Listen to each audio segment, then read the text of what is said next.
Magandang araw sa inyong lahat at welcome sa aking channel.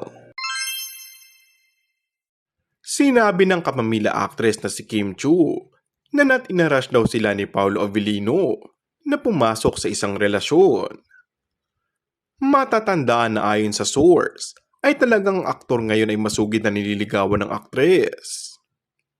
Nilinaw naman ni Kim na may pag-asa si Pao sa panliligaw nito. Kita naman. Kita naman sa actions namin na we're getting along with each other. Talagang ine-enjoy namin yung company namin. So syempre andun pa rin kami, dun sa stage na getting to know, sabi nito. Dagdag pa ng aktres, basta ine-enjoy lang. Sabi nga ni Paolo, live in the moments. So we're not in a rush naman to jump into things. Basta kami, nag-e-enjoy lang kami. Importante is masaya lang kami. Nung tanungin si Pao kung willing ba ito maghintay, ang sagot niya ay willing to wait, ma'am sir.